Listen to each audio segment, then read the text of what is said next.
حضور میں ڈاکٹر ہوں اور یہاں پہ ہماری ایک میڈیکل آرگنائزیشن ہے جس کا نام مامو ہے، میڈیکل احمدیہ مسلم ایسوسیشن آرگنائزیشن لجنا کی طرف بھی ہے، جس میں صرف ڈاکٹرز نہیں اور بھی سارے جتنے بھی شعبے ہیں ان کے لوگ بھی ہیں.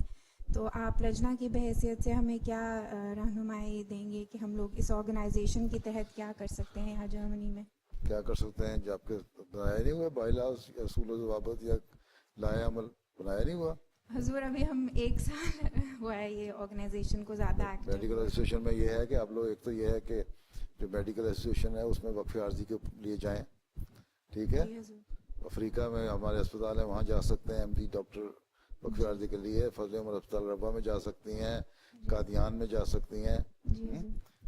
اور اس طرح وقف عارضی کریں. ایک تو جی. دوسرے یہ ہے کہ غریبوں کے لیے جو پیسے کمانے والی ہیں تو غریبوں کے اسٹوڈنٹ کے لیے اسکالرشپ بھی جاری کر سکتی ہیں. جی حضور. ٹھیک ہے. ایسوسیشن جو ہے تو عمومی طور پر کیمپ لگا کے خدمت خلق کے کام یہاں بھی کر سکتی ہیں. جی حضور گریس میں ریفیوجی کیمپس ہیں وہاں پہ بھی؟ وہاں جا کہیں بھی ہوں ریفیوجی کیمپ میں جا کے کر سکتے ہیں کام.